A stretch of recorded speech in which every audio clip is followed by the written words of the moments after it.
All right, cool. So we're gonna get ready to dive into our multifamily fundamentals going through. This is something I'm definitely passionate about when we start talking about multifamily, being able to build wealth and leverage it for what it's worth in order to there's faith to build legacy wealth. That's what it's all about with all this stuff.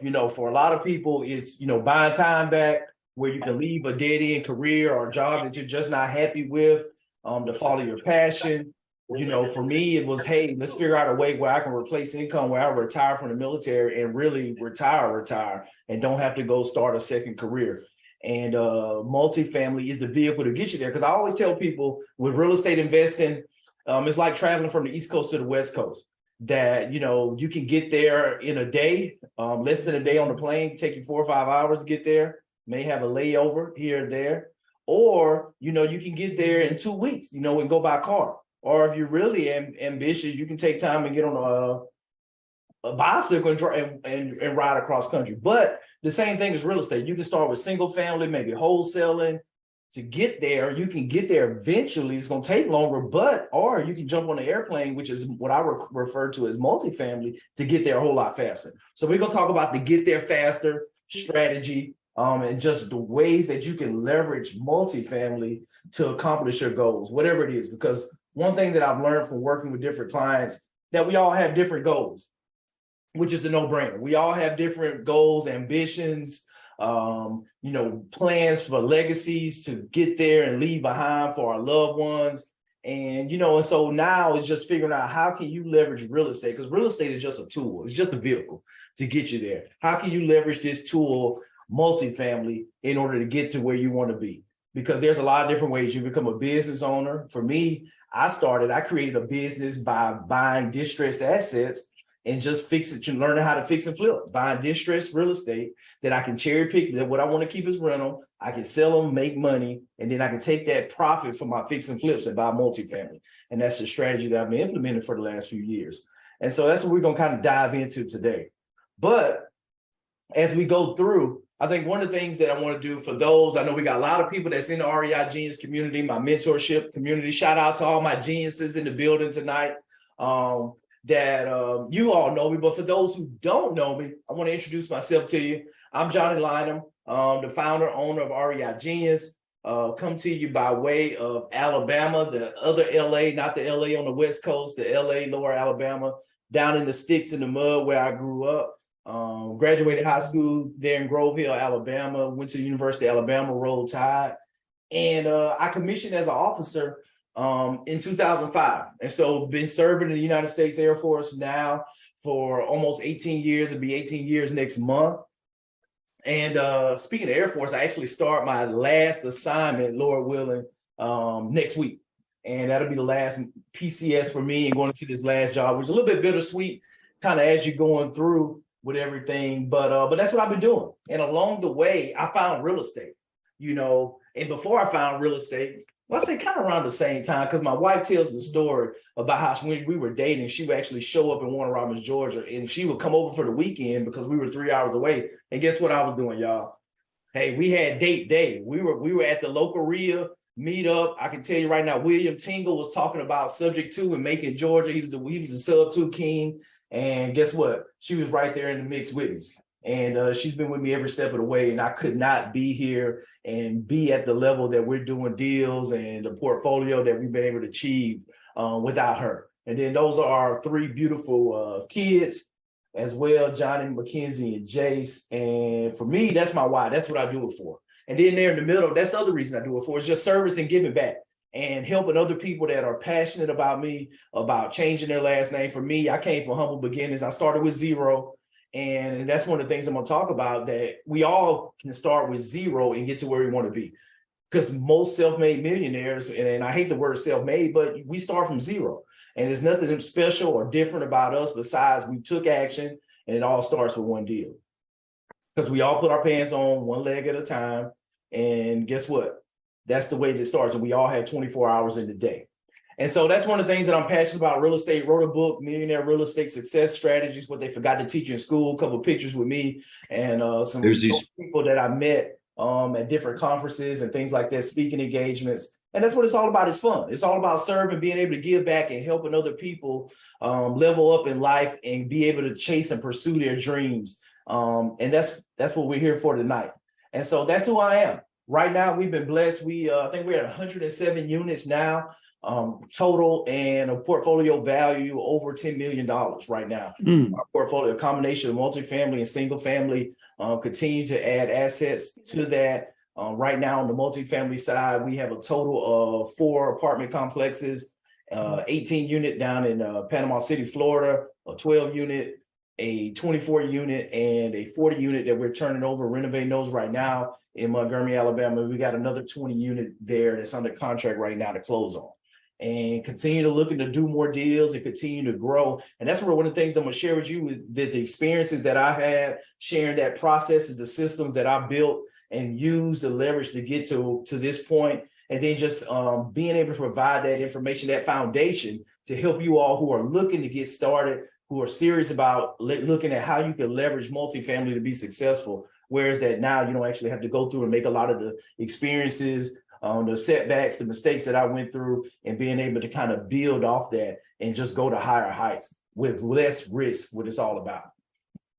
So today's mission, what we're talking about, why multifamily, talk about the benefits, some of the pros and cons, both sides of the coin, finding the best location, evaluate multifamily properties. What does that look like? Property management essentials, building your multifamily investment team.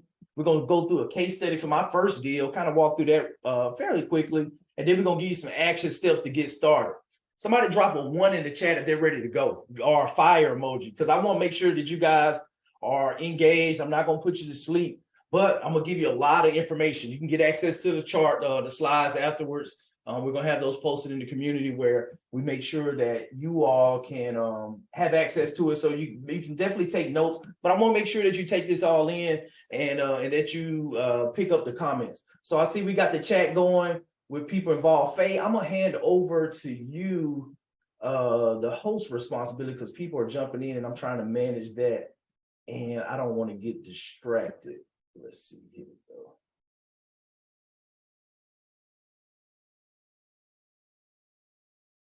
Boom, there we go. Oh, nope. I'm gonna take that back, Faye. So, all right. All right. Pause for a quick intermission. I'll deal with it as people trickle in, no problem. But the key benefits, what we're talking about today, why multifamily? Cash flow, cash flow, cash flow. Cash flow is extremely important because one, if it doesn't cash flow, you need to let it go. That's number one. Whereas that we're able to generate passive income by renting out these units, because guess what? The property is going to pay way more than what we actually have to pay in expenses, what we have to pay in our mortgage, and all the money that's left over, it goes to us, the owners. And on the multifamily side, it may be more than one owner. And it may be 2, maybe 3, depending. As you get larger, you may have multiple owners that are part of the syndication. And we'll talk a little about that. I primarily focus on small apartments, whereas that is a joint venture where it may be just a handful of people, maybe 2 or 3, maybe 5, 6, but it's a small group of people that's on the same page. They're like-minded, have the same investment horizon. They're interested in cash flow and they want to own long-term. And so we're going to talk about some of the different strategies along with that. Reduce risk through diversification. Now, guess what? If you only have one single family rental and somebody moves out, how much income do you have coming in? That's a trick question, but it's zero. You have nothing. They moved out. But if you have a 10 unit and one unit where one person moves out, your occupancy doesn't go to 0. It goes to 90%. And so that's one of the benefits with multifamily, that you kind of diversify and you reduce risk because you have more residents that are paying you each month. And so you're not beholden to just one individual, or if something happens now, all your eggs are in that one basket. Economies of scales equal faster. So you can have a 10 unit with just one roof, all under one roof, versus having 10 separate roofs. A lot of the units that we have, they have one bathroom in there. So it's only one bathroom that you have to fix. But if you have a 3-bedroom, 3-bath single family that you're renting out, now you got 3 bathrooms that you're responsible and have to worry about the upkeep and maintenance. So economy of scale. Now you have 1 yard that has to be cut into 10 units versus if you had 10 single families, now you got 10 separate yards that could be all on the different sides of town that you have to manage it. It just, it makes it a little bit more complex. Professional property management equals time freedom. This is one of the big ones. I had to learn this the hard way because I'm one of those that, hey, nobody can do it better than I can. I had that mindset early on. And one of the things that you got to realize that your time is not free. Your time is expensive. Your time is very, very expensive because guess what? If your time wasn't expensive, your employer wouldn't pay you to show up for work every day. And guess what? If he or she is paying you $100,000 a year, then guess what? They're probably at least making $300,000 a year.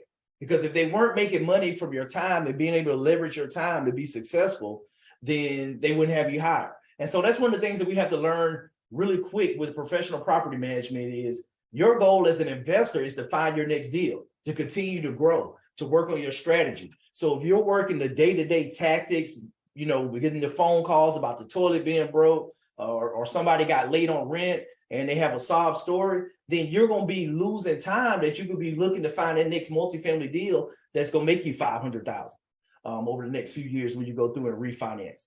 And so that's the thing we got to realize that everything comes with a cost. Everything comes with a cost.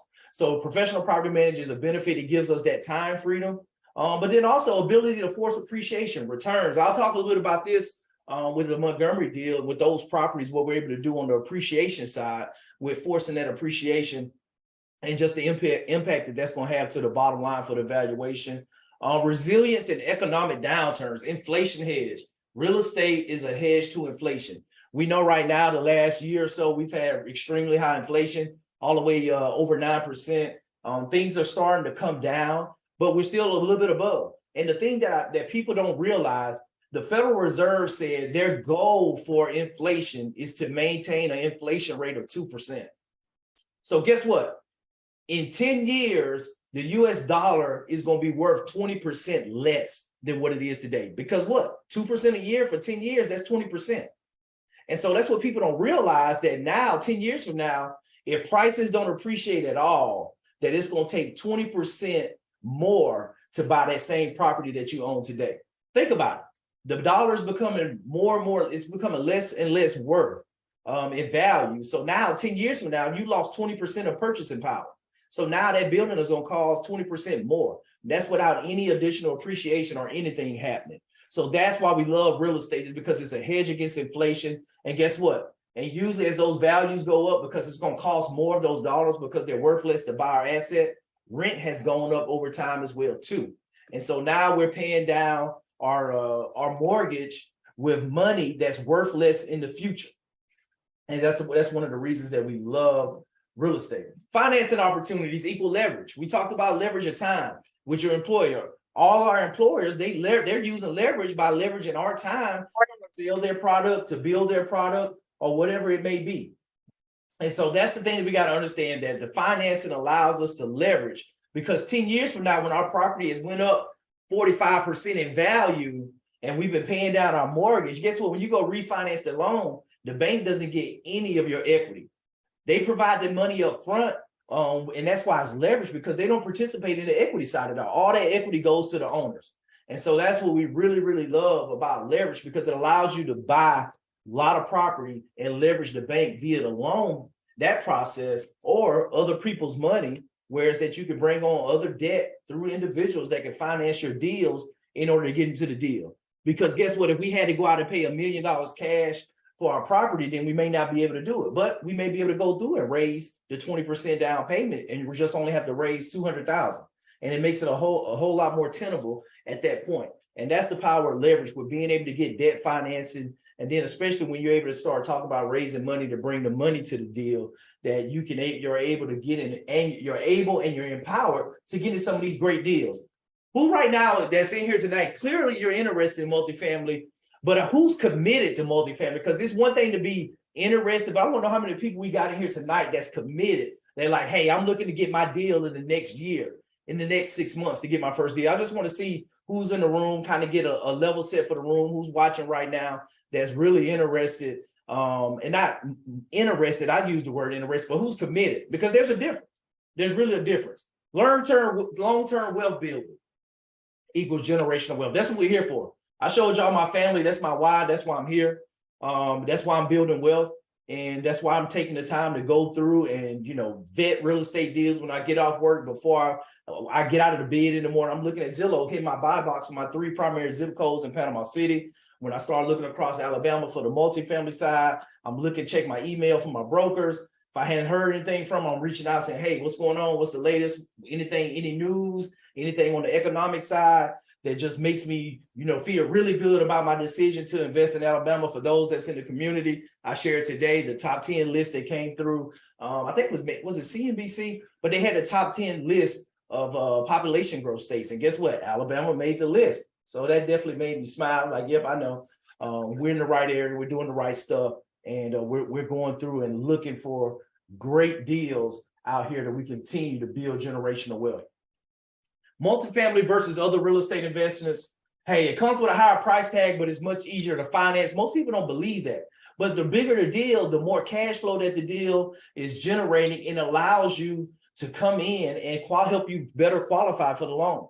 I would tell you, when I qualified for my first multifamily 18 unit that I bought for $1,050,000, I didn't even send bank statements to the bank. I had a relationship with the bank. They had financed a couple portfolios for me on my single family side. We had a relationship, and I sent the deal. I sent them my underwriting. They looked at it. They said, yeah, the underwriting looks really good. They already knew the market. They're a local bank there in the area. And so it was like, okay, boom, you already got X amount on deposit. And when you go through that process, that a lot of the credit unions, one of the things you realize is they say, hey, as long as you put 5% down, we don't care however you raise the other 15%. And so that was one of the things that we ended up doing. I put down I put down 110,000, and I raised 95,000 to put our 210 together for the down payment. And they gave us the loan for the rest of the amount. And so it's just different strategies, and knowing that it's easier to finance larger deals when you have experience and when you have the right team with you. Building a portfolio takes less time. You can buy 18 units in one transaction. You can buy 40 units in one transaction versus buying 40 different single family homes that it's going to take you a little bit longer time versus finding that deal. And that's one of the things that I love with the joint venture structure with multifamily, because you can do syndications and buy 100 units. You see a lot of the people out there that say, I got 1,000 units. I manage, 700 units and things like that. But they may only own 5% of that 100, 200, 300 unit portfolio.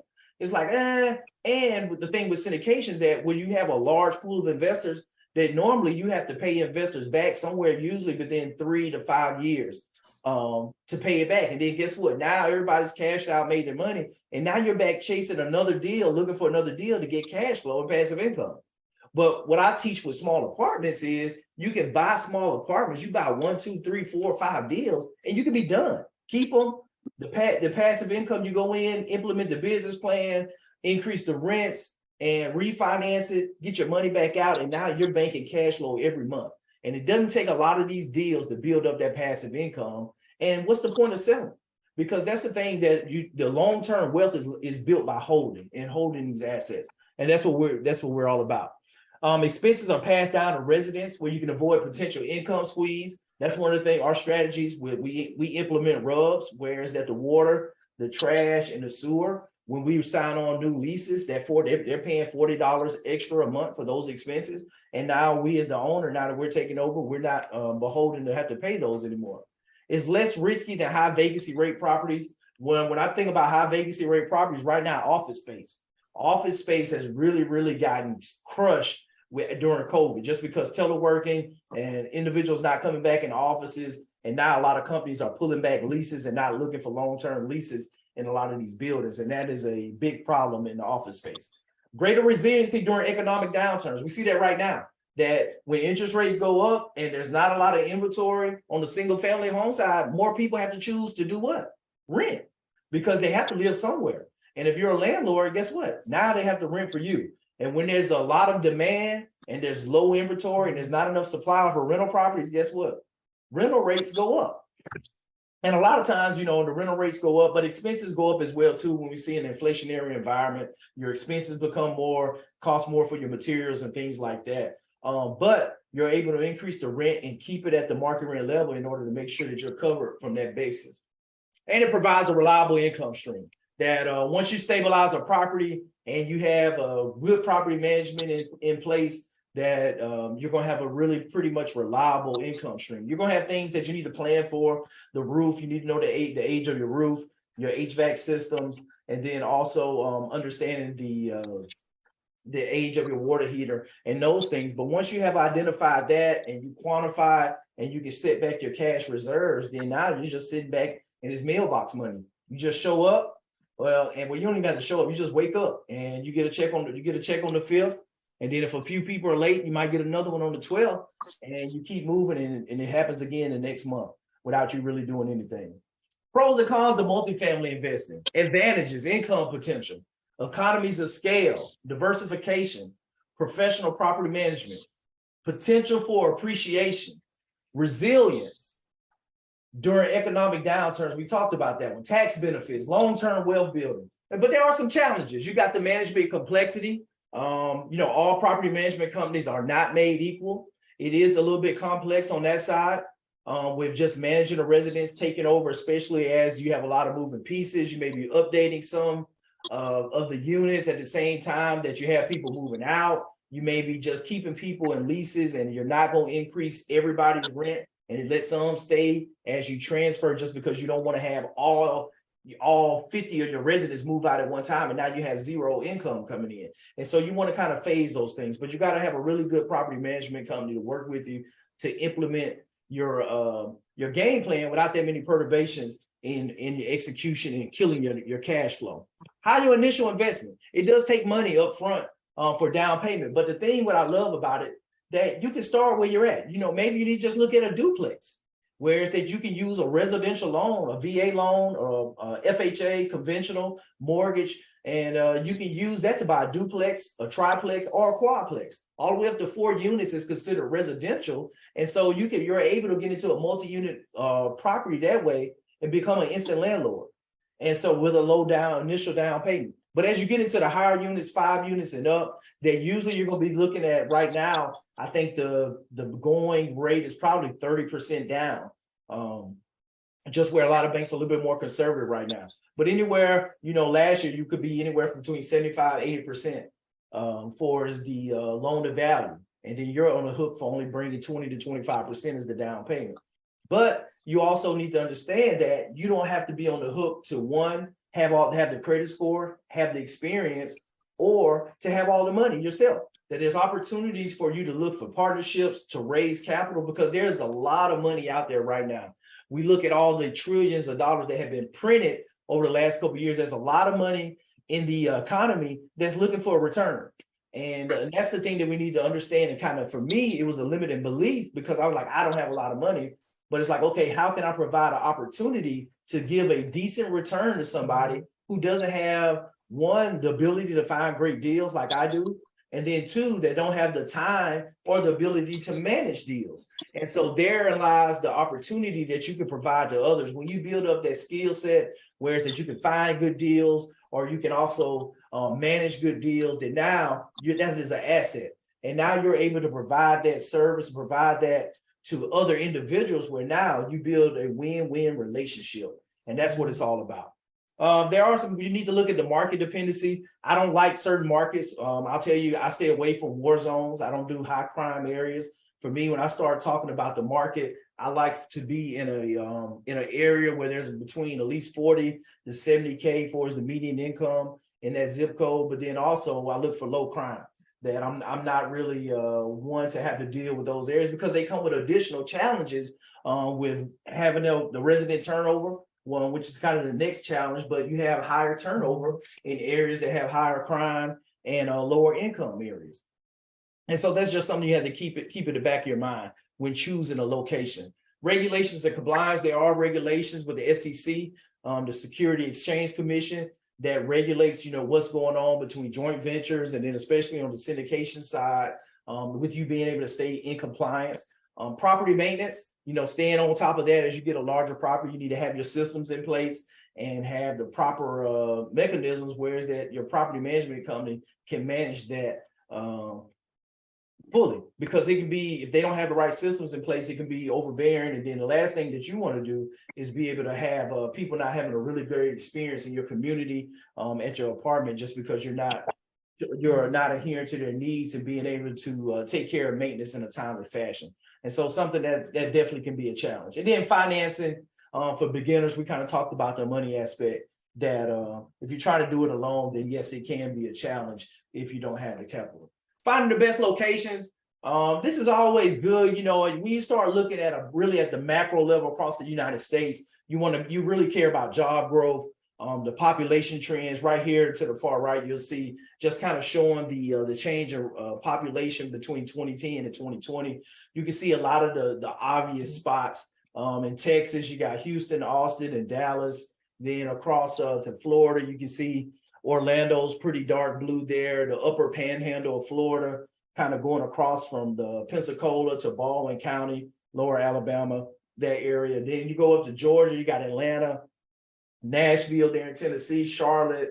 And so you got areas where you can see kind of, we all know, we've all hear these names, these cities where they just kind of been extreme growth that's been happening the last few years. A lot of the movement that happened during COVID has really kind of amplified, I think, in a lot of these same areas as well too. So you definitely want to follow the jobs, the population trends, because if more people are coming there for jobs, they're going to have, you know, especially with now, depending on the type of jobs, they're going to have more money to pay, more discretionary income. And so you're going to do good from a rental perspective if you have a quality product in that area.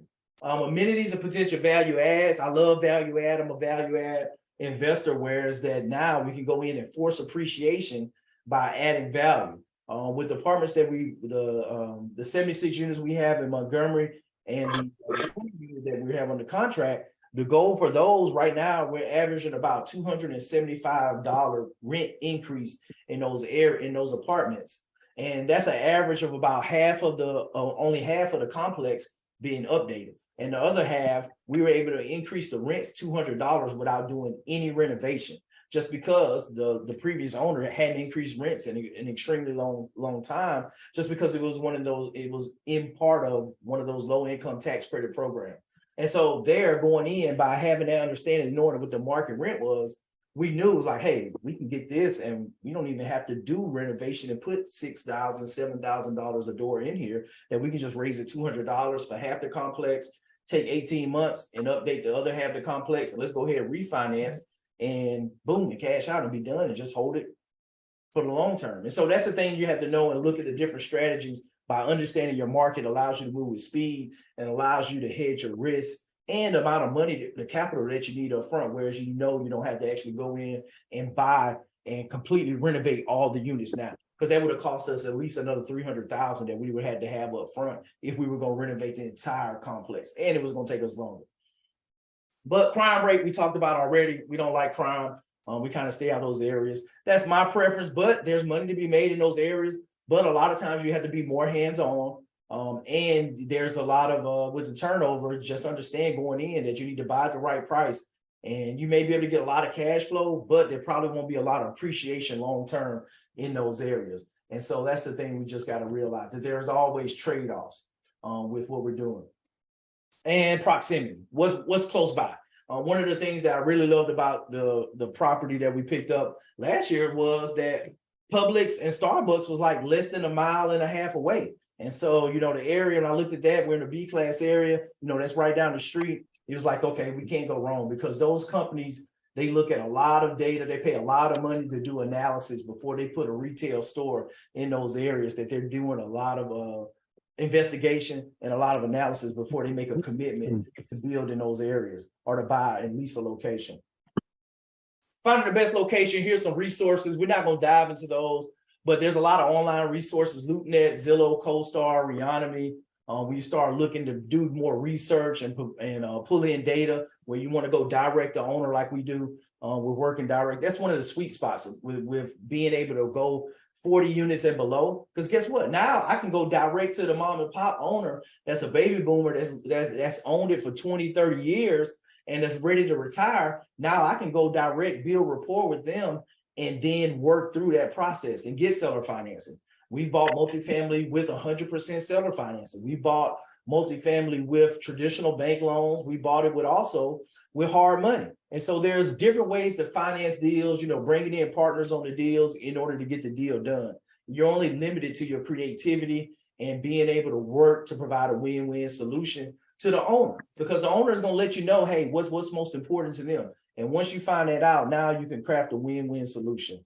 Local government websites to kind of go through the county records, market research report. There's a lot of different organizations and businesses out here that provide research in the commercial real estate space, where you can be an informed investor, where you're not out here just trying to wing it and figure it out by yourself. And then Crime Watch as well too, where you can go in and understand what's going on from a crime perspective in these areas as you're going through and you're doing your due diligence, but also as you're kind of figuring out from the get-go before you even start marketing, where do you want to be and where do you want to invest?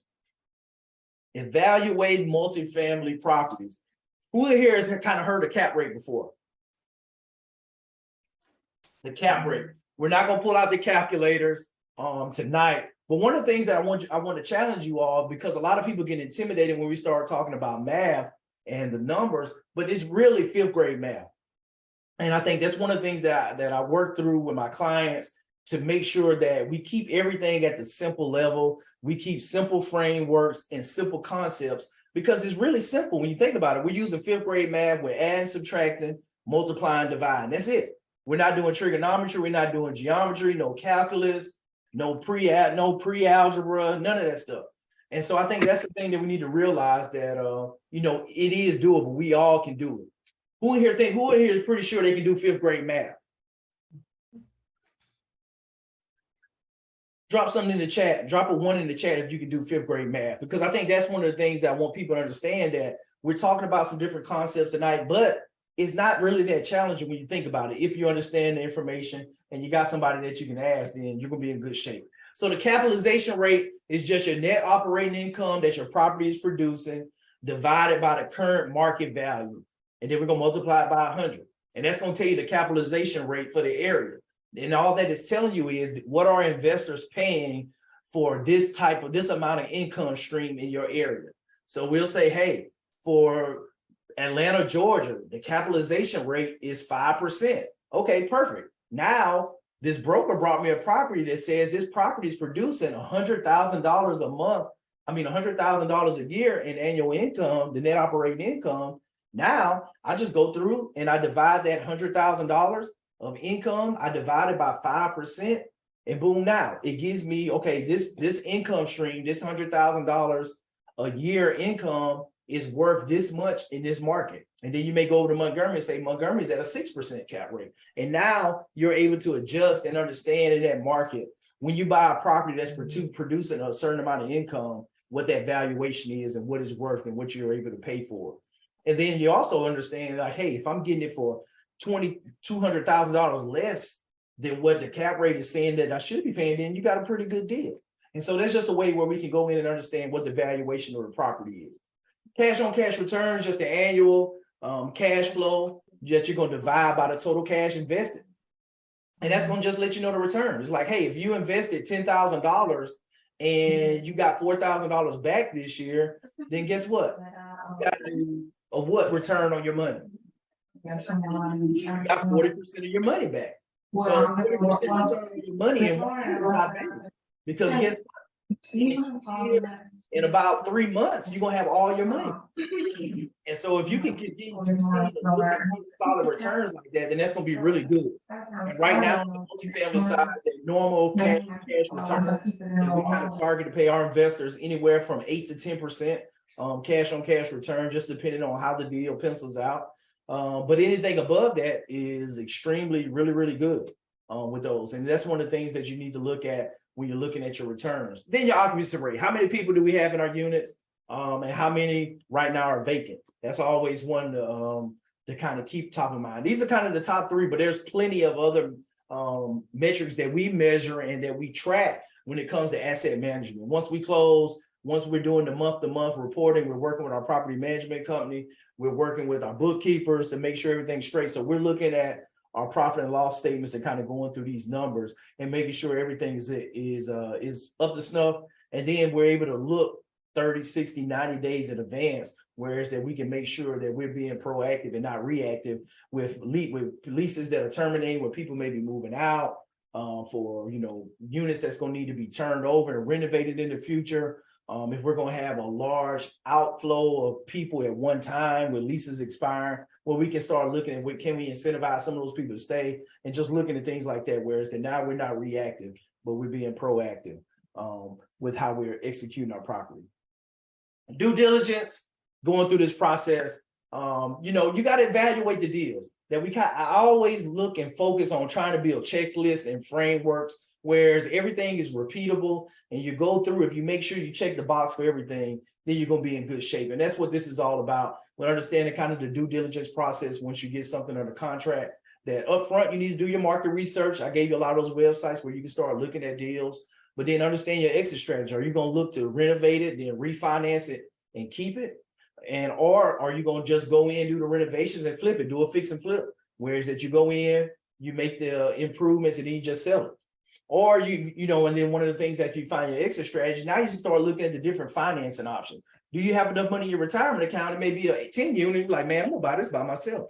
I don't need a team. I'm gonna buy, we're gonna go through, we're gonna look at the numbers, I'm gonna evaluate it, and then I'm gonna go to my bank and tell them, hey, you know, I need y'all to give me a loan with my IRA, or maybe just go ahead and cash out your IRA and you buy it yourself, and they hire a property management company that's gonna manage it for you, and you just go through and you do it solo. Or maybe you want to look at different financing options where you may partner with 2 or 3 individuals, or maybe you may even look at bringing on more people to bring it to the deal, to kind of round out the team to help you manage it. If you don't have a management experience, you may not have the experience, whereas that you need a key sponsor on the deal if it's a big commercial deal, and the bank says, hey, you need somebody with experience doing this, so we won't have a high risk profile for this, and we can approve your loan. And so it's just different ways like that. But you have different options that you got to figure out kind of ahead of time. Whereas that now, when you see, you go and you know you're looking for the right deals that you can close and you can take down based off the team that you put together and based off the financing options that you know you got at your disposal. Doing your financial analysis, the underwriting, you know, the market comps, understanding what properties are trading for, what they're selling for in the area, being able to go through, look at the leases, the rent rolls, for the data for how they're performing right now with the existing owner. And then now going through, and now you can take that data and look at, like, okay, are we overpaying? Do we need to adjust? Girl about that. You go through the property inspection report, it's going to tell you, hey, what do we need to adjust for? Because, hey, they didn't tell us that all the water heaters were 20 years old, or all the air conditioning units were over 20 years old. We just ran into that one with one of my clients that's going through a due diligence period right now. We just got the inspection report back, and like all the HVAC units were 20 plus years old in the property. And so we're going back, was like, hey, you need to go back and we're going to ask for consideration. Like, hey, we put the offer price in at X amount, but we're going to have to reduce this about 45,000 because, you know, we weren't expecting this. And guess what? You're going to have to do this anyway for the next person if you don't want to move on the price, because now you got the inspection report, you guys know it, and the next person is going to do the same thing. And so just using that expertise from the property inspection report and that professional to give that report to them. And now you use this as leverage to say, hey, you know, we only can pay X amount now because we got to go fix all of these things. And so the property inspection report is really, really crucial to make sure that, one, that you don't overpay, but then two, that you quantify those issues with the property up front, so you can make sure that you have a realistic business plan and that you have the proper amount of money that's set aside to make those improvements. Legal and financial advisors, you definitely got to go through the legal title check, just like you're doing the single family side. You want to make sure that you understand the insurance costs. For our 18 unit this year, June of this year, our property insurance went up from $12,000 to $25,000 in 1 year. The insurance premium increase. So you want to make sure when you buy the property, okay, is there going to be an increase in insurance? Is the taxes? Pretty much, I'm going to tell you that the taxes are going to be assessed at the new property value, what you paid for. If you're buying a property that somebody owned 30 years ago and they only paid $200,000 for it, and now you're paying $800,000 for it, there's going to be an increase in taxes. So make sure that you definitely account for that in your underwriting. Negotiate, get the deal closed, and get the keys, and now the fun begins with executing and working with the property management and just the different financing options. we kind of, these are kind of self-explanatory, and we talked about them throughout the session already. But you got traditional bank loans, you got private funding, you got joint ventures, and you got syndication. I'm a huge proponent of joint ventures, just because I think you can get like-minded individuals together, and you don't have to sell at 3 years or 5 years. Because like if you do this really good for the next 3 to 5 years, you pick up one multifamily a year, man, you can be done in 5 years. You get you 5 solid apartment deals, you're done. And you really get out here and do the work, you get it all done in 1 year, and it's a wrap. And so it really allows you to accelerate your journey and accelerate your wealth building really, really fast. And so that's one of the things that I really love about apartments. And when I realized I had to have that transformation, because I thought it was this far off thing, these were everybody was super millionaires. They would put millions of dollars down in order to get in apartments. And, when I went to my first seminar that was on the multifamily side, it was eye-opening. I'm like, man, these dudes just like me. I'm like, you got people walking around, they never flipped a house. We're flipping, 8 to 10 houses a year, and, and got rental properties and things like that. And the experience that we got, I'm like, it's a mindset. You just go out here, you raise some money, find a couple like-minded people, and get the deal done. And it's just, instead of flipping one house, you're flipping 10 units at different times. It's smaller units, it's the same stuff, and it's a whole lot less work when you look at it, because you're just changing out flooring, you may change out cabinets, or just paint the cabinets, paint the countertops, change out the light fixtures, and you're good. And it's pretty much straightforward like that. There's some good things you can kind of look at here for those when you're looking at a professional management company versus self-management. We get time, I can talk to you about my self-management days. I managed my 18 unit for the first 6 months myself. When I handed those keys over, that was by far, outside of giving my life to Christ and getting married, that was probably the third best day of my life, was handing those keys over, because it was a challenge. I was working full-time, Air Force, and then managing that 18 unit myself, that it was challenging. But, you got to look at the trade-offs. With PM companies, you get the time savings, you get their expertise, the resident management, maintenance coordination, legal compliance, and you got less control, but they're professionals, so you're going to be good. And its cost is 10%. But I would argue that that's a plus, because guess what? 10% of my cash flow, you may be underpaying yourself by wasting your time managing the property, because if you're doing other tasks, you could be getting a higher return and get paid a whole lot more if you can find your next multifamily deal, versus you being stressed out and dragged through the day-to-day test of going through and managing your property, where you're saving $1,000 a month, but you could have just got a home run deal where you could refinance in 12 months and make $200,000 that you missed out on because you're trying to save $1,000 a month managing your units. So it's always a time trade-off that I want you guys to definitely think about when you're doing through the property management piece. And then the laws are always changing, and they have to stay compliant with that to make sure that you're legal from that perspective.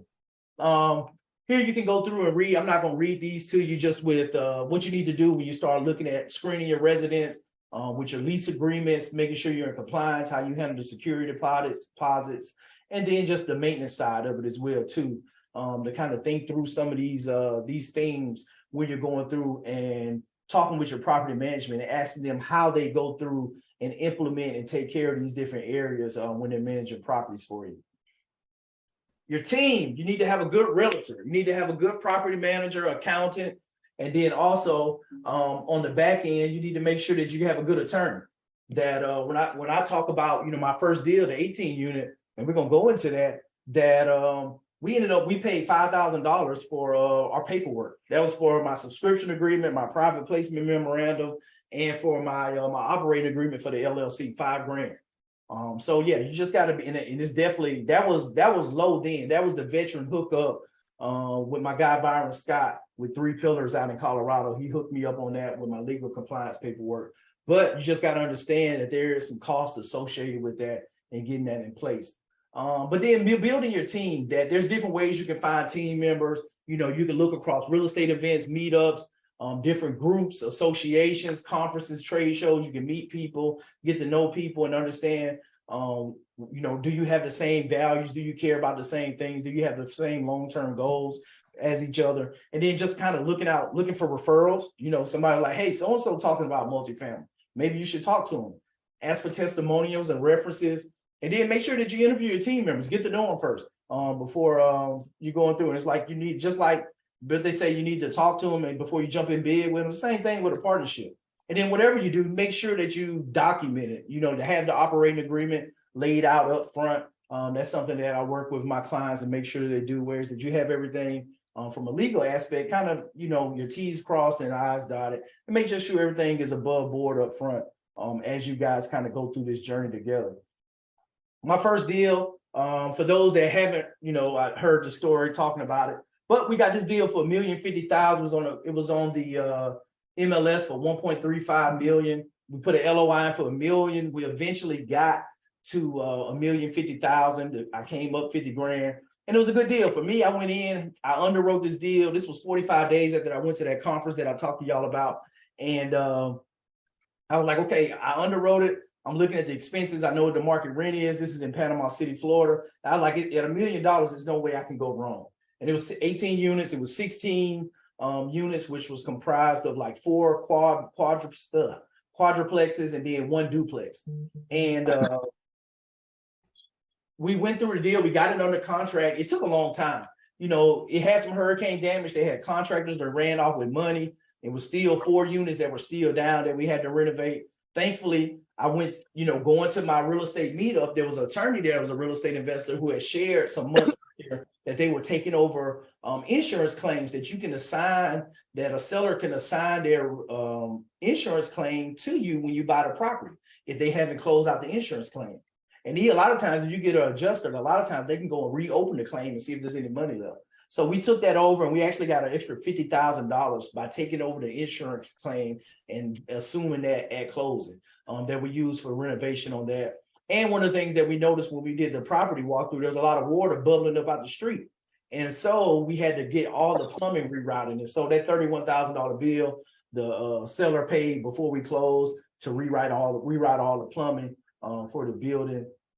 We had of course, we had our home inspection that we went through that whole process with the professionals to let us know, hey, what are we looking at for us, the age of a lot of our systems, so we can plan accordingly as we turn units over on what we need to update and replace. And so it was the first deal. Went into it, I'm gonna say blind, but I had some experience on the single family side.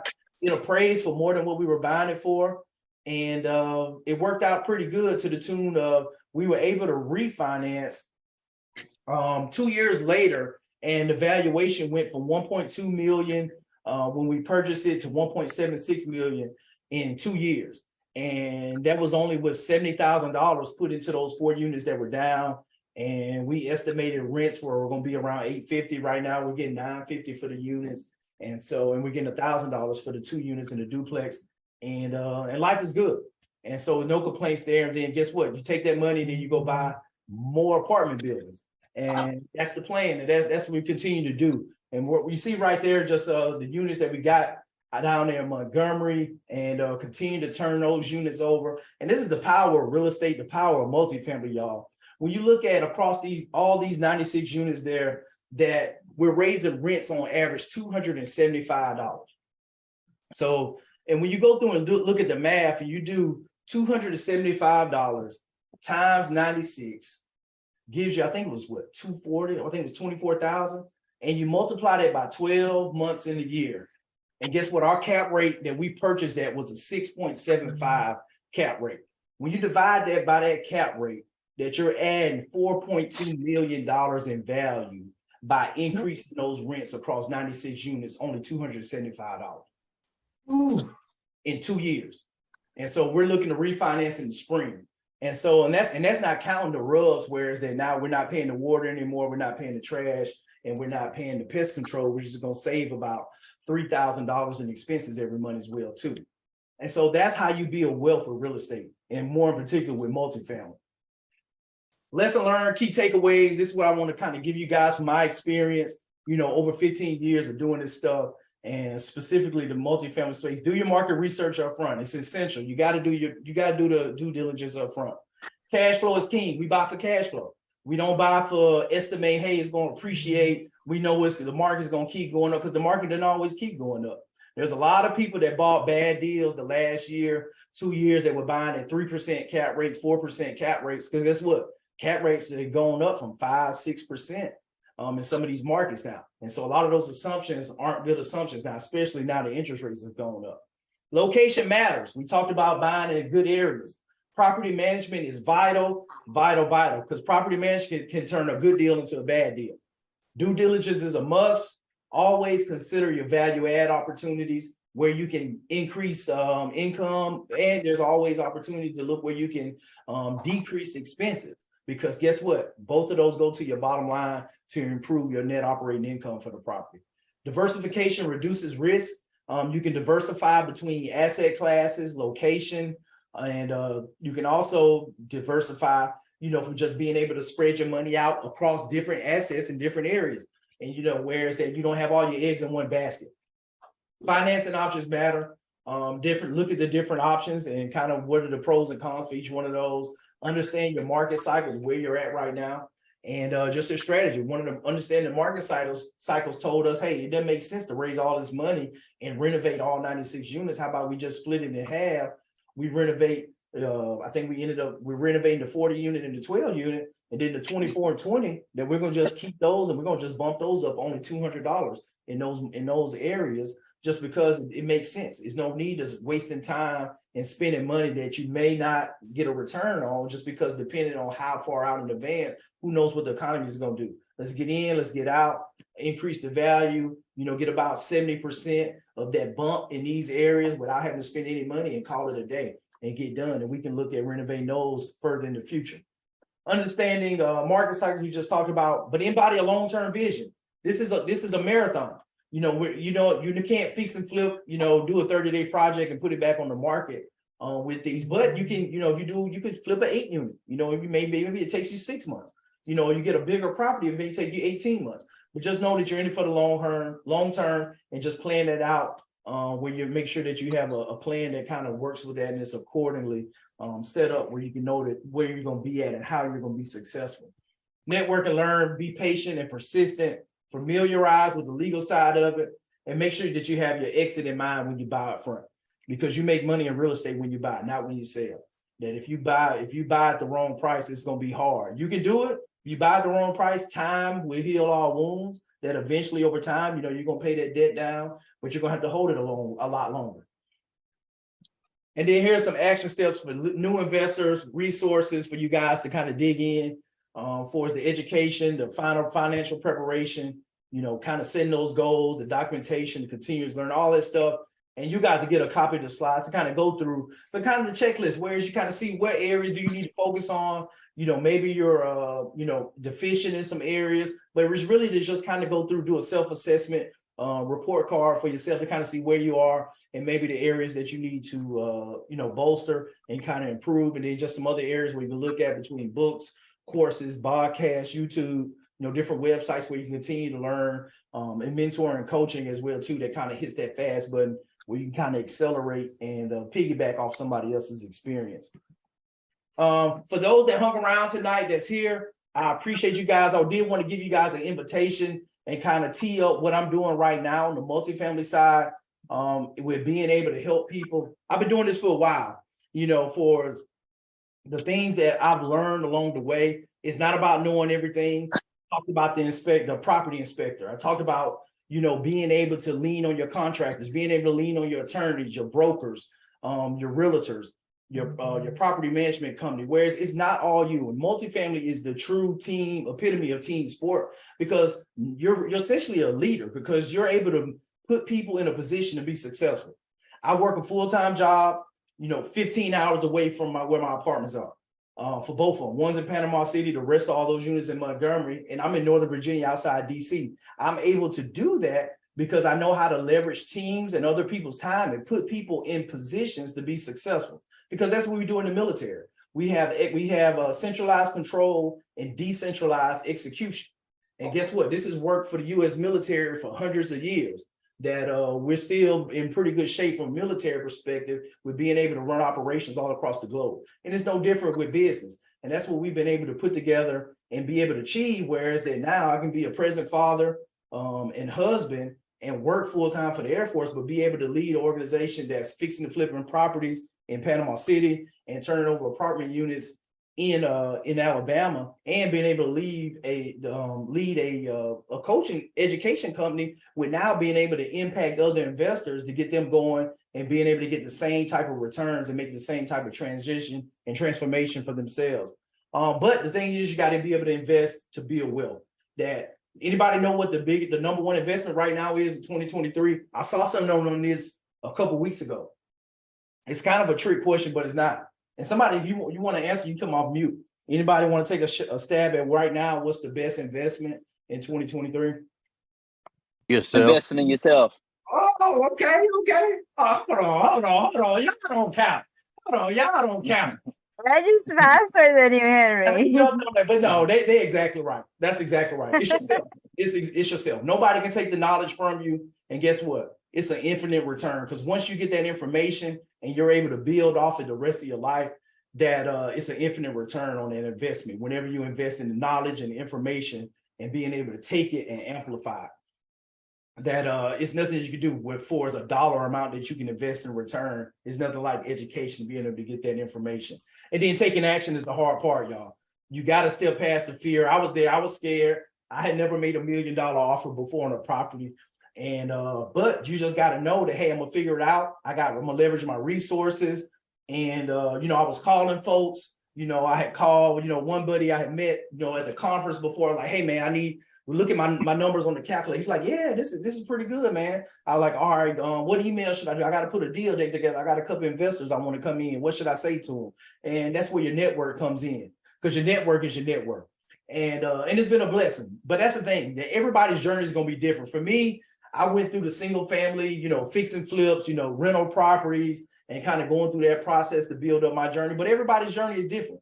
But what I'll tell you, going through all these different transactions with buying and selling, renovating, renting out, and going through that, you get some bumps and bruises along the way. You get a lot of experience, and you get a lot of those tales that you can sit around the table and tell people like, oh, you remember this operation. And that's why I call my properties operations, just because it's, as you go through so many, it's like, okay, I got to come up with different names where I can remember what happened with this property. But you just sit around and tell those stories about it. That it's a lot of scars and bruises that come with it, but a lot of good things that come with it too. That we've been fortunate and really, really blessed in order to build up to where we have up until this point.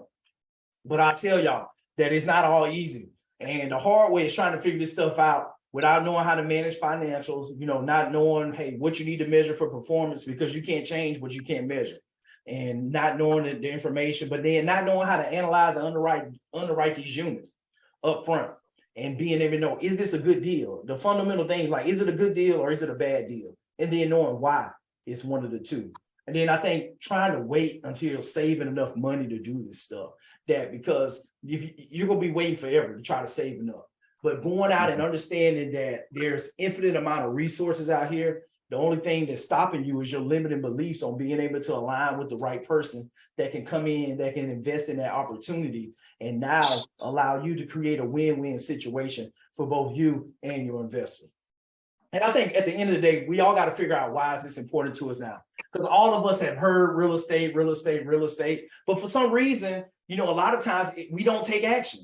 That for me, I bought my first house in 2006. But I didn't buy another piece of real estate until 2011, when I moved and I bought another. I finally moved. I was like, hey, we moved, and I had VA entitlement. I bought another foreclosure, and then I bought another one 2 years later when I moved before that. But through the recession, I learned a lot. I read Rich Dad Poor Dad, all his books. Read some books about Donald Trump, bought the cash flow game and all that stuff. But I was still scared to take action. I found bigger pockets, was consuming podcasts and information. But it's something at some point that you're gonna get sick and tired of being sick and tired and reading and seeing everybody else's success. When you know that, these people aren't no smarter than you. They just take action, and they got a little bit more information than you, and they're moving out on it. And so I think that's what we all got to realize, that, why is this important to you to do to now, and how are you going to be in a position and position yourself to be able to move forward to take action? Because I'll tell you that it's going to have to be a transformation in order for you to get there, because everything that you have consumed and learned up until this point has gotten you here today. But in order to go to the next level, that you're gonna have to take yourself to the next level. That you're gonna have to change your habits, you're gonna have to change some of the people you hang around, you're gonna have to change some of the stuff that you talk about, some of the stuff that you do, some of the stuff that you watch, and make sacrifices in order to get to the level that you've never been before. Because it's attainable, but it's like, okay, it goes back to what I asked you up front. Are you interested or are you committed? Because if you're not committed, it ain't gonna happen. I can tell you that right now, that you gotta make a decision.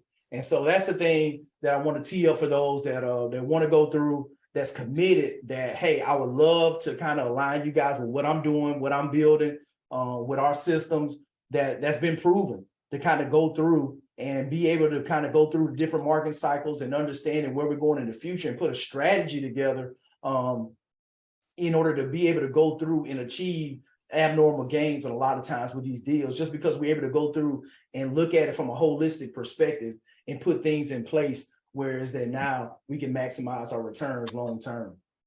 But this really what I'm offering, what I'm presenting you guys is for people that's really looking for a focused strategy, those that's looking to go through and learn how to do this, but also have somebody actually going through and not going through alone, and we're able to hold your hand and kind of do it with you. Whereas that you actually have the ability, whereas you have people review your underwriting, go through, say, no, that's a good deal, that's not a good deal. But also being able to say, hey, it's no need for you to go out here and figure out how to do marketing. We're already good at marketing. Let our team go out here and market to your list and set appointments for you.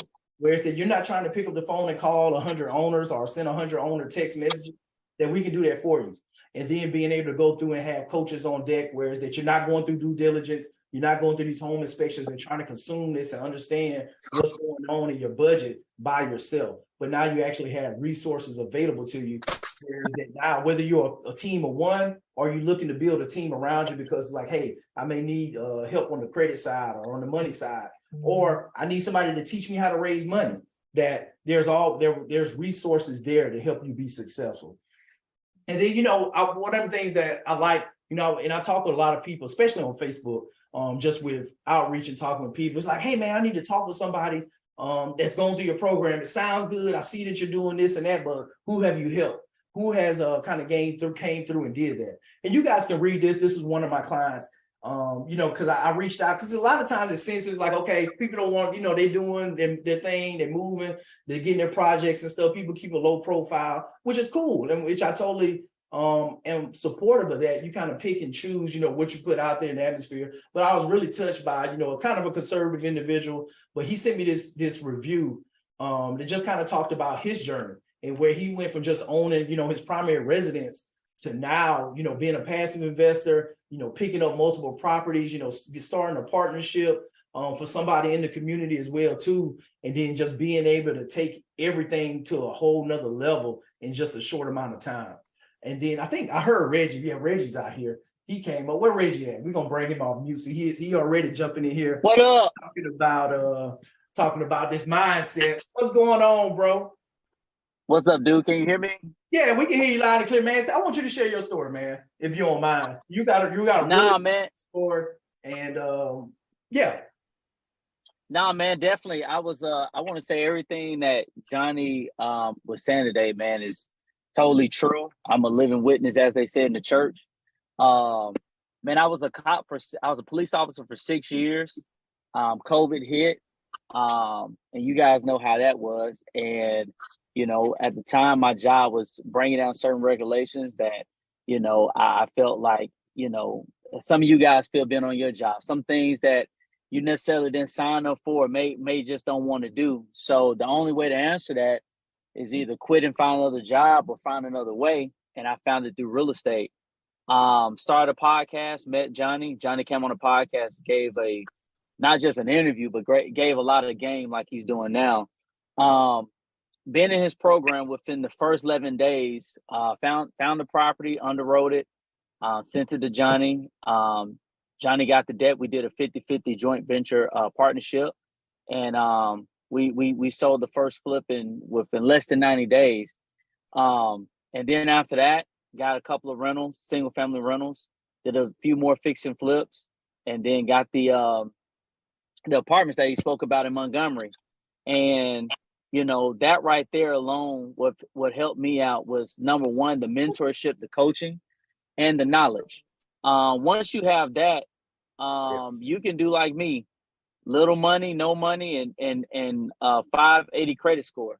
Seriously, and it's kind of unbelievable, man. But the biggest key to all of this is having the knowledge. It's having the knowledge and taking action. Because there's a lot of people with the knowledge, but they won't take action. So you got to get the knowledge. You got to take action. You got to implement the tools. Because in March 8th, it was March 8th, I called Johnny up. I said, man, I read Johnny's book, and he had a chapter about apartments. And I said, man, while I'm doing single family stuff, I can get a 50 unit and do the same thing. It's just, more zeros, more commas. He's like, yeah.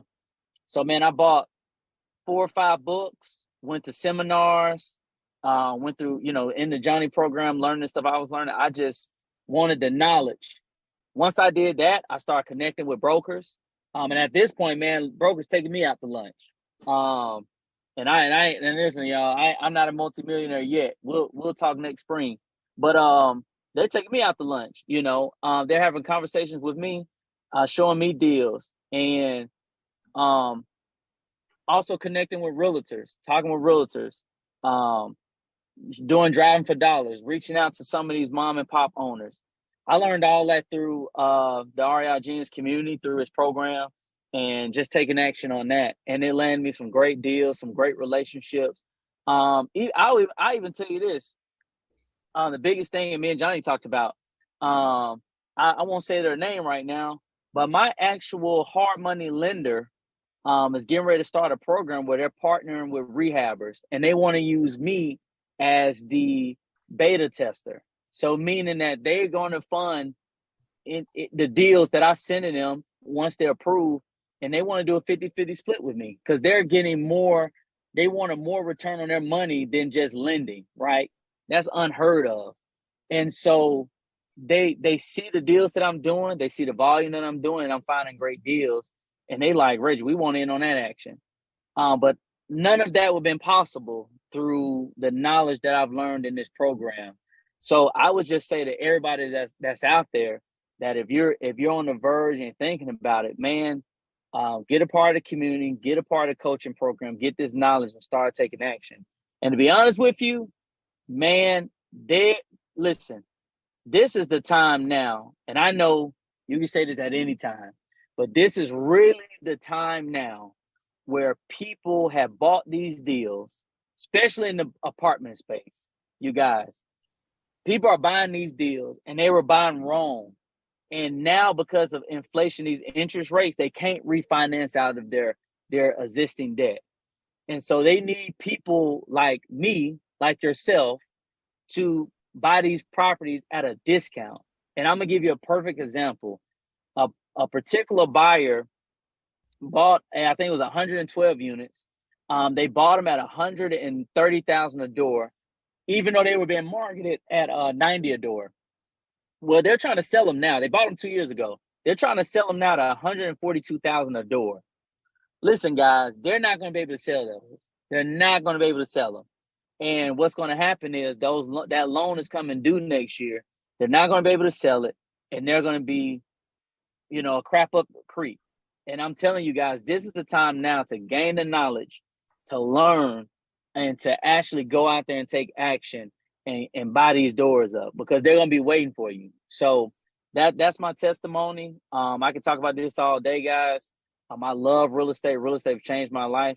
It has caused me to leave my job. I'm no longer a police officer. I left last year. It's allowed me to actually have time freedom. I'm going to my kids, all of my kids' rehearsals, swim practice, and things of that nature.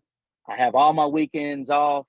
If I need to take a mental day, I'm able to do that. Versus, guys, when you work a job, man, sometimes life just gets down, man, and you can't just take off. But this has allowed me time freedom. But I wouldn't be able to do none of this through the coaching program I was a part of last year, man. So, Johnny, that's it, man. I keep doing this forever. Man, I know. I appreciate you, brother. Salute, bro. man. Continue doing all the work. I'm super proud of you, man. Most definitely. And that's it, y'all. That's what it's all about. Building community, connecting people, putting the pieces together. And the thing that I've learned is, because I went through this all by myself. I didn't have a mentor going through. It took me a heck of a long time to build up to get to where I'm at now, to be able to say, yep, I got over a $10 million portfolio. It didn't happen overnight. But that process was like, okay, now how can I leverage and give more of what I've got to other people? And so that's the thing was I looked at as like, what do people need in order to kind of accelerate that journey? And going through with the individuals like Reggie with all the deals that we closed, we partnered on those 96 units in Montgomery with that deal. We got a member right now with an 8 unit that he's going through due diligence on right now. We just had one of my kind of one-on-one clients. She picked up a duplex in Atlanta a couple of weeks ago, got a call yesterday evening, got a fix and flip that she put an offer in that she's trying to get under contract right now. So the process works. And so now the biggest thing is like, do you want to do it alone or do you want to do it with someone? And I just want to kind of give you guys that kind of tapped in the offer, kind of what I put together in order to kind of amplify where people are. That one, underwriting is a challenge. We talked about the complexity with that I'm providing unlimited deal underwriting for you guys. We're going to do a 2.5-day mastermind in Montgomery later in the fall. We're going to pick a weekend here in a couple of weeks. But you get the custom deal analyzer to kind of go through where you're not trying to figure this stuff out alone, but going through and putting the numbers together and understanding what's happening with it. We put the weekly accountability sessions to kind of bring it all together where you're not going through and then wondering if you're doing something right or if you got questions, you have somebody to talk to. So many times I talk to people where they said, oh man, I didn't have anybody. I got a video program and I didn't even see anybody. They wouldn't answer the phone call. We couldn't jump on Zoom. This ain't that. We're building a community. We're helping people go through and understand what they're doing. You got access to coaches, not just me, that we got coaches that's focused on raising capital. Between the 3 of us with our coaching team, we've raised millions of dollars for single family deals, multifamily deals, funds as well too. Whereas this isn't just me, this is me bringing my network to you guys. And whereas that mastermind groups where you have to have at least a $2 million net worth to even show up there, you can't even get your application considered. And being able, when I look at my flipping network, where I paid over $30,000 last year to be a member of. And so there's organizations out here where is that you got to have the net worth and the numbers to get in the room and get in the door to get the information. Y'all don't have to worry about that. And so that's the thing. We're getting this information to bring this information to you guys. You got access to your coaches when you need them to jump on the calendar during the week in between the weekly's called accountability sessions. We got focus groups where is that we're going to be talking about raising capital. We're going to be talking about brand, and we're going to be talking about underwriting, whereas that we're going to have workshops, seminars for you guys on a monthly basis. We're going to teach you capital raising. We're going to give you the tools that you need to be able to raise capital for your deals. We're going to bring in my CPA. Larry's going to come in and talk to you guys about the tax strategies with all this. When we talk about those deals right now, we're looking at over $1 million tax write-off in 2023 for our 2022 taxes for the 96 unit property, just with the passive losses with bonus depreciation. Whereas that now we can bring those losses in. And then when you start talking about the strategy, like with me, my wife doesn't work. And so she's a real estate professional in the eyes of the IRS because she orchestrates the business during the day, and she works over 750 hours in the business. And now that allows me to bring my passive losses from these properties on these deals and now bring it towards my active income for my W-2 job. So there's strategies out here, y'all, where you just amplify, where you're legally, like Donald Trump, you're legally not having to worry about paying taxes. But asset management, once you close on your deal, how do you manage your deal correctly in order to make sure that it remains profitable? When you're going through the due diligence, wouldn't it be good to have somebody looking at the inspection report, going through, looking at the statement of work for your contractor that said he's going to make the improvement to make sure to give you that head nod that you're not making a $10,000 mistake, a $5,000 mistake, or in underestimating your renovation. But then also, one of the cool things that we're doing is you got access to our VAs, my virtual assistants in the Philippines. That's going to send when you figure out, say, hey, I want to invest in Atlanta. I'm like, okay, cool. Let's pull the list of what do you want to buy? I want to buy between a 2 unit and a 20 unit. We're going to pull the list of those zip codes that you want. We're going to get that information. We're going to get a skip trace. We're going to get the phone numbers. And now it's like, now we give it to the VA where they're going to do the cold calling and they're going to set the appointments via text to say, hey, find qualified leads. And they're going to set appointments for you. Whereas that you're not trying to build a team. You're not trying to do this by yourself. And then at the same time, we're going to be bringing brokers in from these areas that you care about to whereas that now these brokers are coming to the group, whereas they're not just coming to you as an individual, but they're coming to us as a group and saying, hey, we want to buy in this area. What you got? We want to see your deals when they come, that we want you to send them our way because we got investors that want to buy in those areas.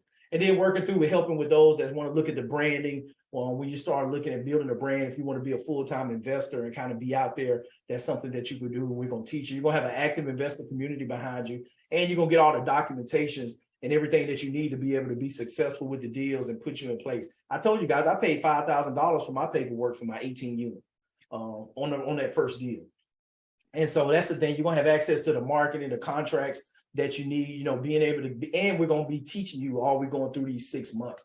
That we're going from the beginning of the process. I touched on all those phases today, but we're going through each week. We're going to be going through the content with the videos and everything and talking through them in the weekly touch points with myself, with me actually teaching you guys and going through the experience, whereas that you're learning this stuff and you have access to it as you go through. For me to work on one-on-one with a client right now is $20,000. If I'm helping build somebody's systems out and I'm doing it myself, it's $20K for me to go through and build it where their hands off, and I kind of do it all for them. I find the deals, I vet it for them, and like, hey, yep, this is a good deal. All right, here, show up. This is how it's gonna get done.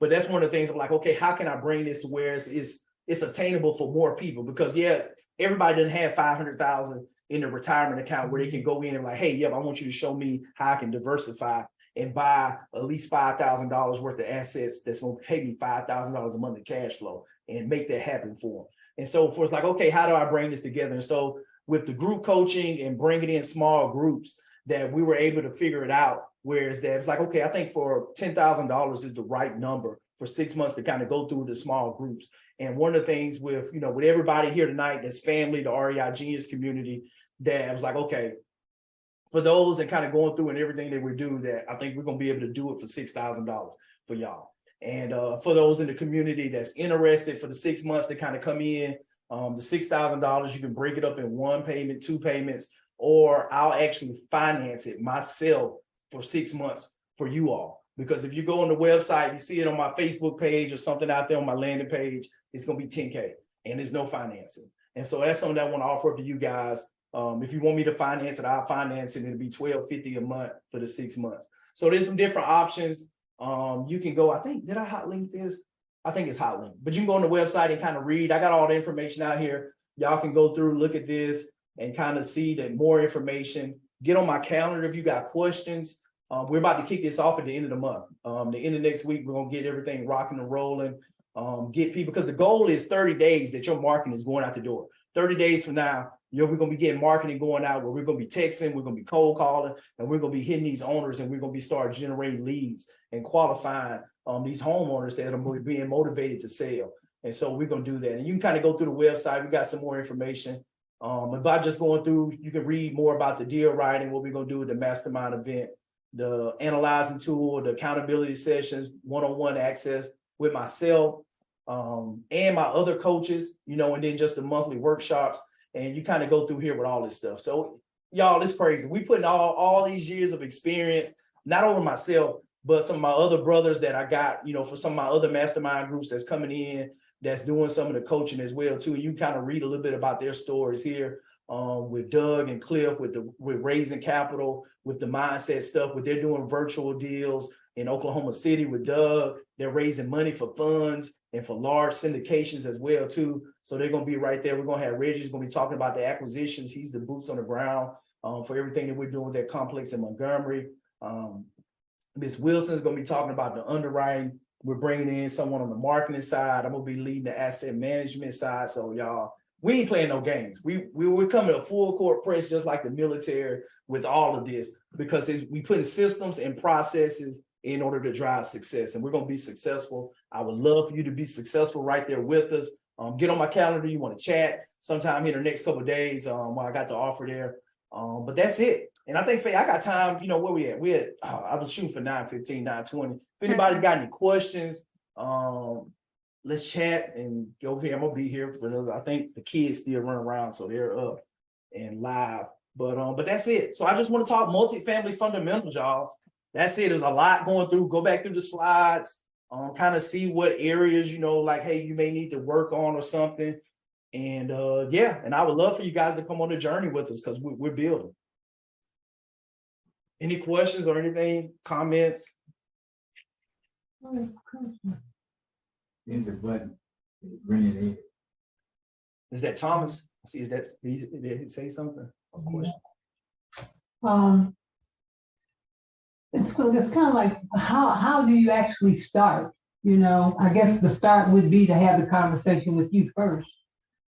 And, yeah, I think definitely so, because everybody's gonna start from a different vantage point. It's almost like a relay race, whereas that everybody's running, but you don't necessarily know where they started at on the track. right. And so I think really it comes down to the resources you have at your disposal. And that's the resources are time and money. So if you don't have a lot of money, your approach to real estate investors is going to be different than someone that has a couple $100,000 or a lot of money in their 401k, just because you're gonna have to put more sweat equity up front in the game to get started. And Reggie kind of talked a little bit about that with, driving for dollars, talking with brokers. It doesn't cost you anything to talk with a broker. It doesn't cost you anything to talk with like a probate attorney. On the single family side, I tell my clients, like, hey, if you go build a relationship with 5 attorneys and they each bring you 1 deal a year, that's 5 deals. If you make $40,000 a deal, that's $200,000 you made just having relationships with attorneys that know what you do, and you're able to help their clients sell a property so they can pay their attorney fees.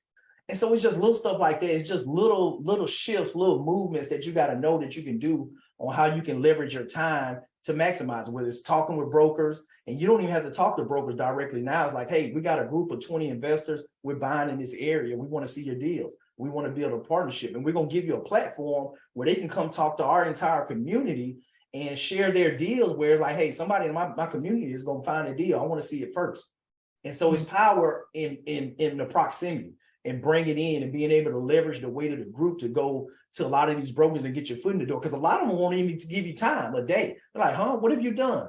Like, I'm not bringing a deal to you. I'm not meeting with you for lunch, but it's like, hey, you closed on a deal. Like, hey, you're serious. I saw they talking about you. I heard about you. We see deals now that brokers that I have people emailing me deals that I didn't even met before.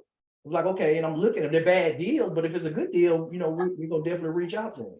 So I think it's just really understanding where you are and your resources that you have and just coming up with a strategy, because the thing that you have to realize is you have to build this real estate, because we all working, we all got jobs. And the thing that has made me successful outside of just the favor and faith and my faith from the good Lord, but it's being able to put systems and processes where I can consistently execute, and it's not dependent, it's not taking a lot of time for me.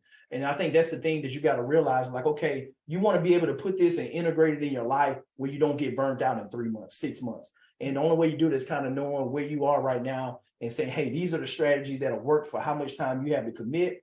And it's like, okay, if you don't have a good credit, like, hey, we got to find somebody that's interested in investing in Atlanta that wants to be a key sponsor, a key principal. I really love Alabama. So I would love to invest with people that want to invest. Every company. And so that's the thing. You just figure out what works best for you and the best strategy for you, and execute. It's like, hey, if you need help with, raising money, like, hey, we can teach you that process. Or maybe you need to have an investor on your team that can raise money and bring the money for the deal once you find it. You may be good at talking to people and building relationships to find those deals. And so that's the thing. Just figure out what your superpower is. Another question I have, do you invest all over the country, or is just particular states, or? So for me in particular, I primarily focus on Alabama. That's my jam. I'm originally from Alabama, and I really know the market. And so for me, with being a virtual investor and running my teams that I have, that's my niche. I'm able to move and make decisions quickly because I know the market. And so that's the big thing for me. And that's where my vision is for those that come in. We're going to teach you how to build that discipline and have that expertise where you can understand the deal. And if you're the deal underwriter, the person that's working the acquisitions, that you can make an assessment and then, hey, I think this is a good deal. Let's go in and go fully underwriting and go through. So for me, it's Alabama, just because, that's how it's been. But I think that, as we look and we get into these markets that the group comes in with, and the individual investors say, hey, I want to invest in Houston, I want to invest here, that we're going to help you put the strategy together to dive in and understand those markets. And so I think there's going to be some opportunities for partnership for sure with myself outside of Alabama, just once we get in the group and kind of see what areas we need to focus on and start building out that action plan. Okay. In order to get involved, how much down payment will we have to have on the $6,000? For you guys, it's $1,250, just the first payment, the $1,250. for the 6 months. Yes, ma'am. Okay, I guess in the text box or whatever, how do we get on your calendar? Yeah, we'll share that in you got it drop Faye in the comments. Yeah, so Faye's my director of operations. She's my mini me when I'm attached away from my phone, that she's running and orchestrating things for me. But yeah, so she just dropped it in the comment section to do that. And yeah, just find a good time. And usually if you can't find a good time on there that's free, I'm fairly flexible in the evenings that, it's nothing to kind of just tuck away for a 15-20-minute phone call. I can accommodate that. All right, I don't see anything down here. Let's see in the chat. Yep, let's see, pull up the chat. Yep, she just dropped it in here. See if I can.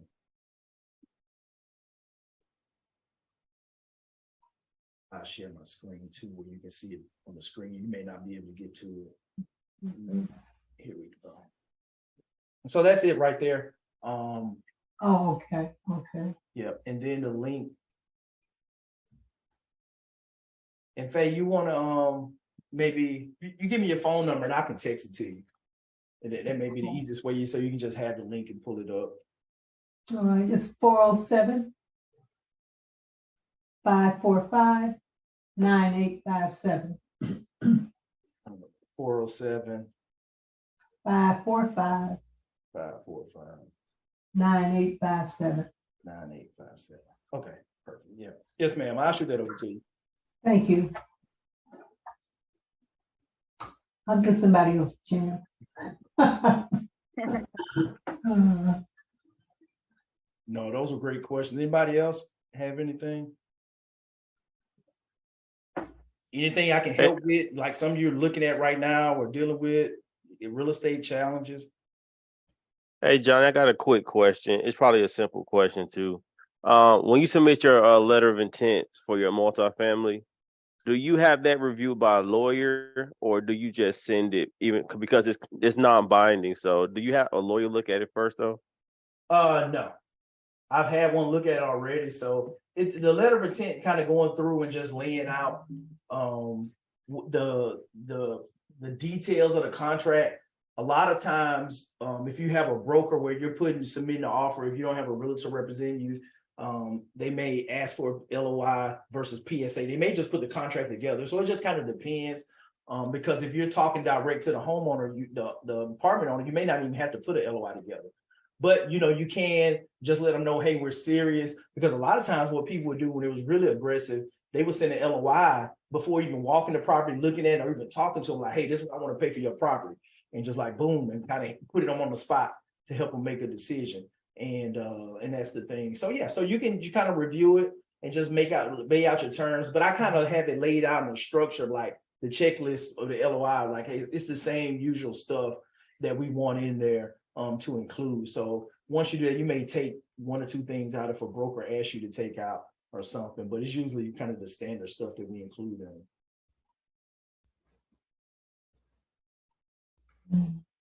Appreciate it. Yeah, man. Good question.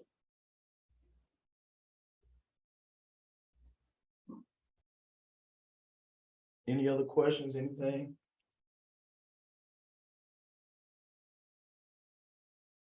Was anything confusing? Anything that need to clarify or anything like that? We gotta. Everybody picked it up. Right. All right. If you guys have any questions, just, those that are in REI Genius, just feel free to message us and it will be sharing the slides with you guys within the community. What else? As well as go ahead and, book a strategy session with Johnny or myself. And don't worry, if there's anything that's confusing, we're gonna do an onboarding session with you guys. So just exactly what Johnny's talking about in terms of making the assessments towards the beginning of your journey.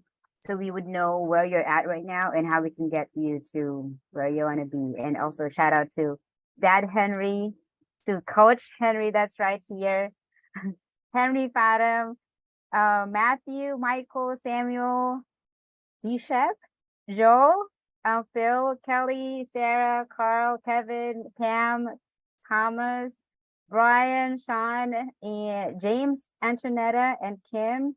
We'd love for you guys to actually join us. But I know some of these people that are already in here is going to be joining us in this cohort. So we're really excited about this. So yeah, we're going to close on and get some equity this year, more equity this year.